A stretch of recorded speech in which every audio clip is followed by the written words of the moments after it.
The defining decision wasn't how to grow a service business, it was when to shut it down.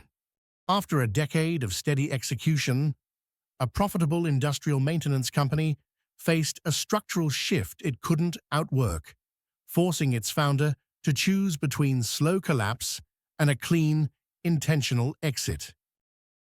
This story was shared by Reddit user Mechanical Looter Madman, originally posted on August 26, 2023.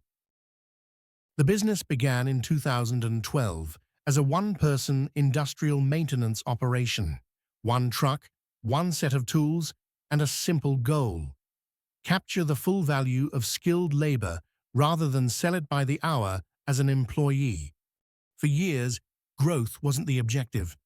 The company existed to provide a good living through quality mechanical and electrical support for industrial clients. As demand increased, the workload became unsustainable for a single operator. Hiring followed, then policies, then structure. Almost without realizing it, the operation became a real company. Over 6 years, only 3 of them focused on growth. The business scaled to 6 service trucks, 6 technicians, and administrative support. Client retention was perfect. There was no rework, and every job led to the next call. Then COVID hit. The company worked primarily in the oil and gas sector. When prices collapsed, demand followed. The first year and a half was survivable. Government support helped stabilize cash flow, no one was laid off, and hours weren't cut. With external work slowing, the team finally had time to maintain and service its own equipment. The real problem wasn't operations, it was sales. The industry wasn't officially shut down, but relationship-driven growth disappeared overnight. Meet and greets stopped. Site visits vanished. The founder had always sold face-to-face and was suddenly forced into cold emails, cold calls, and digital outreach. The shift was stressful and unnatural. Outside help was hired to rebuild the website, manage LinkedIn content, and source vetted leads. It worked, almost too well. Within 6 months, the company signed what amounted to 3 or 4 years' worth of new clients. But the work had changed. Instead of scheduled maintenance contracts, it was constant breakdowns and emergency call-outs. There was no predictability. Technicians were reshuffled multiple times a day. Service quality slipped, not because of competence, but because the operating model was breaking. The breakdown work began to damage service levels for long-standing clients. Then the largest client lost its biggest contract. Layoffs became unavoidable. Trucks and tools sat idle while still burning cash. The company found itself stuck in the middle, too small for large service firms to care about the work, too limited for clients who increasingly required indigenous ownership to award full maintenance contracts. That requirement became the final barrier. In the region, several firms existed solely to provide indigenous ownership status.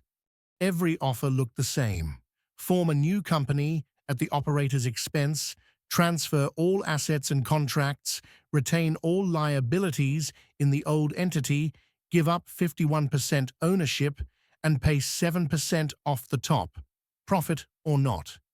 There were promises of future projects 3 to 5 years out, but no guarantees. Survival was a 6-month problem, not a 5-year one. By this point, the company was down to 4 employees and losing money each month. Financials were tight and precise. The exact day cash would go negative was known. 2 remaining technicians were offered a path to independence as contractors, with higher hourly rates to cover their costs. Transparency was maintained. They were told exactly where the business stood and when the plug might be pulled. Stress changed people. One technician turned hostile, accusing the owner of taking too much money, despite earning more than the business itself. Tensions escalated. Hours were still being paid, even when work was light. purely to avoid losing trained staff at a critical moment. Then everything collapsed at once. During a short, out-of-town trip to meet a potential new client and calibrate tools, assigned work went undone.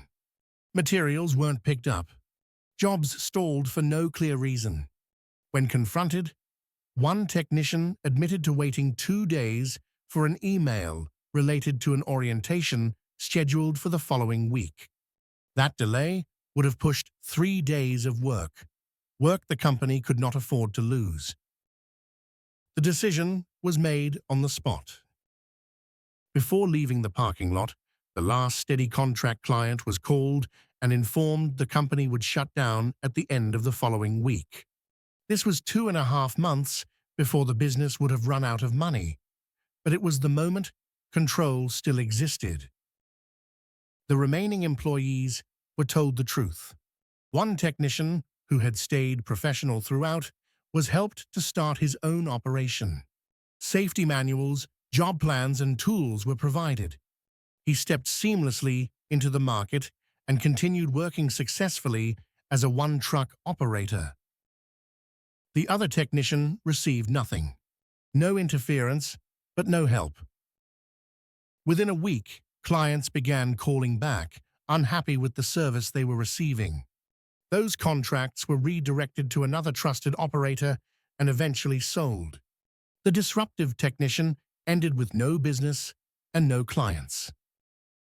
The shutdown wasn't the ending the founder wanted, but it was a clean one. Over the next year, equipment and tools were slowly liquidated while still drawing a salary. Time was spent recovering, focusing on family, and rebuilding personally. A new venture emerged, renting specialized tools from the former business, creating steady, passive income. Eventually, stable employment followed, running a crew for a large company.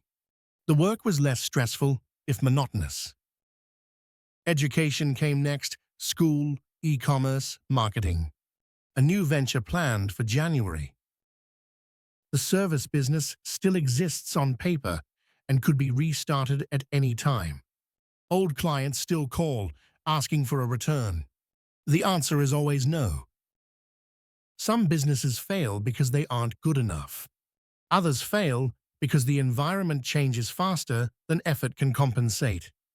This story is about recognizing the difference and choosing to exit while dignity, clarity, and optionality still remain.